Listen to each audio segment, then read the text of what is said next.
yes or no. You know, you're asking this as a yes or no question. Well, it's not so simple. But generally speaking, those who chant Dvadashakshara mantra, they go to the Dvarka, they enter into the Dvarka Leela. Whereas those who chant Hare Krishna Mahamantra, they enter into the Braja Leela, Vrindavan Leela of the Lord. So these are completely different pastimes. Although the same Krishna is there, it's a different aspect of Krishna, a different mood of Krishna. Krishna in Dwarka is displaying his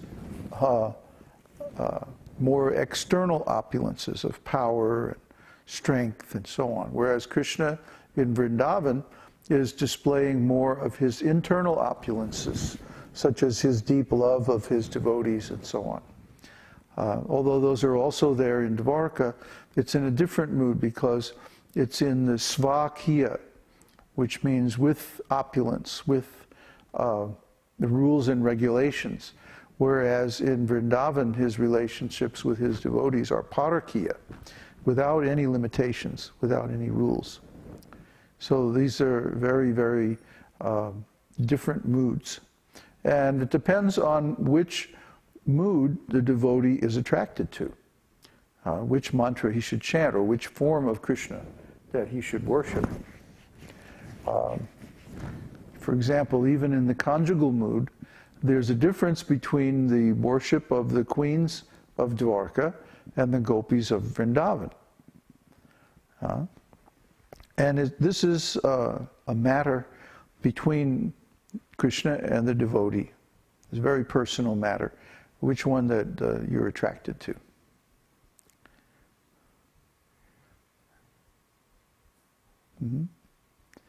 So anyway, the answer is, you know, you need to study more and ask the question in a better way.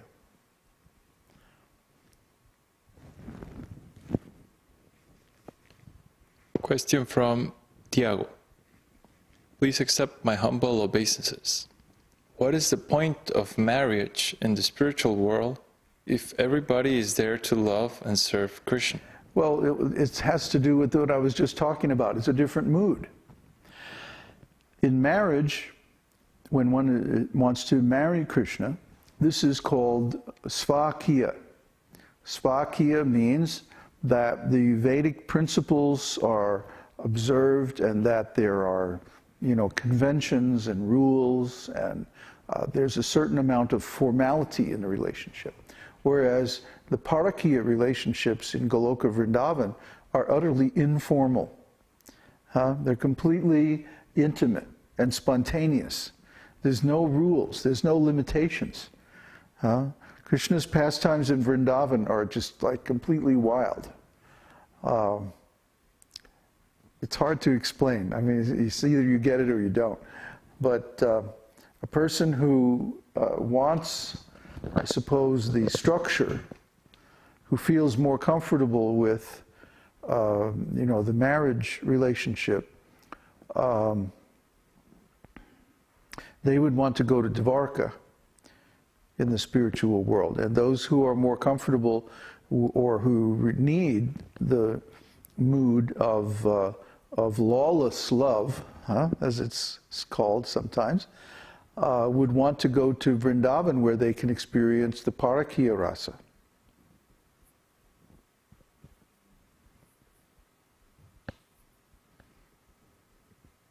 Prasad expands the question. I mean, for those less intelligent, can they achieve liberation with Dvadashakshara mantra? Nobody who's less intelligent can achieve anything.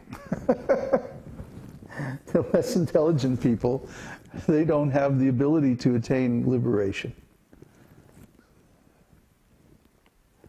I don't think you quite understand our terminology exactly.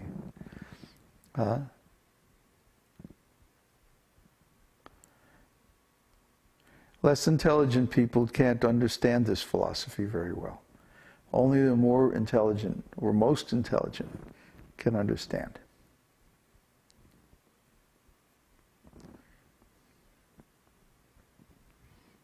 Okay. Are there any more? I think Mother Swati has a question.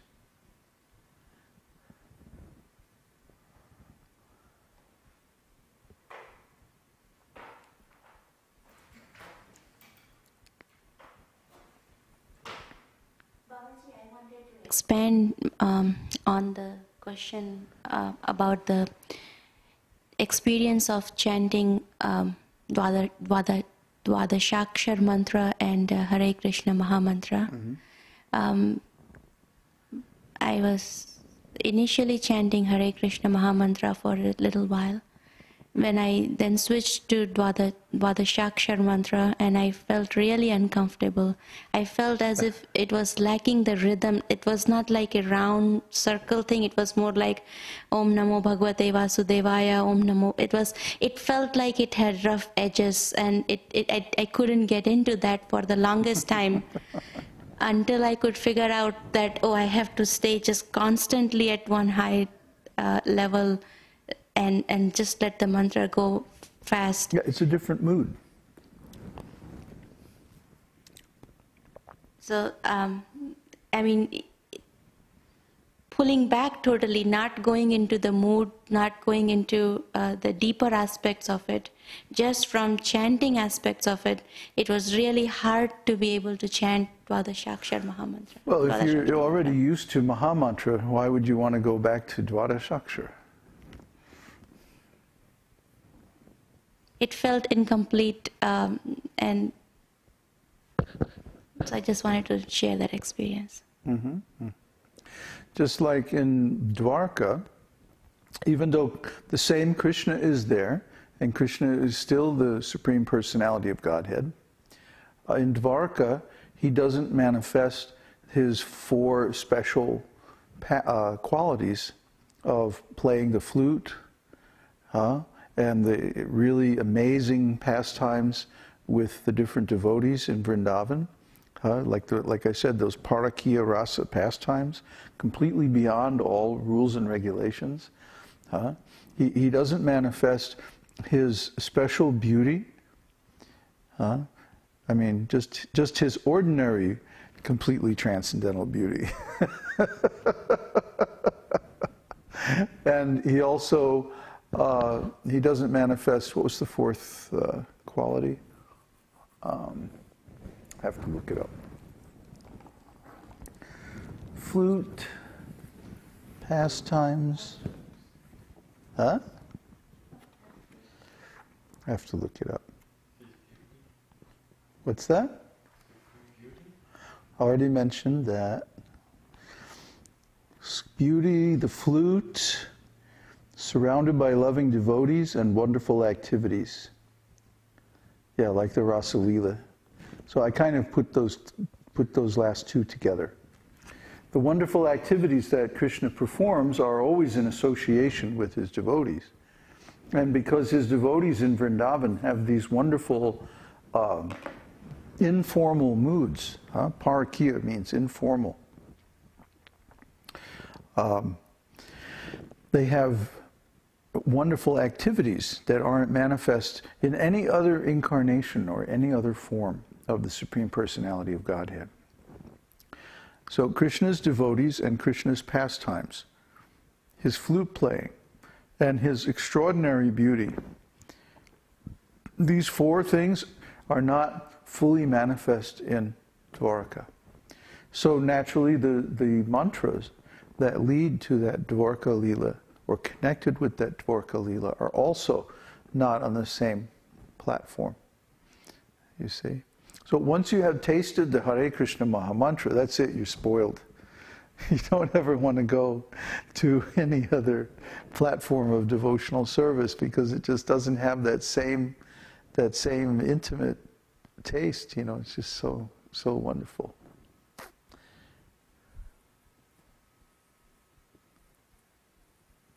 Any more questions? It must be ecstatic. I feel like yawning. Question from Prasad. What type of religion is practiced in the spiritual world? Devotional service to Krishna. What else?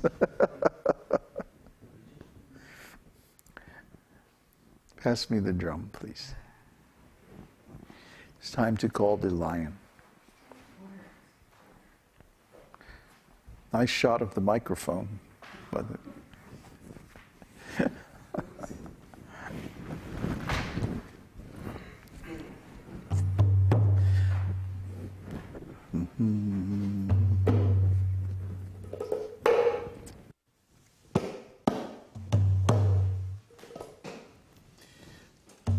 Saw. Oh, it's kind of low today.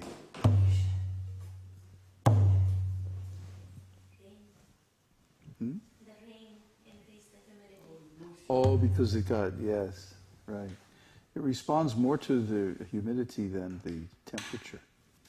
Try about E.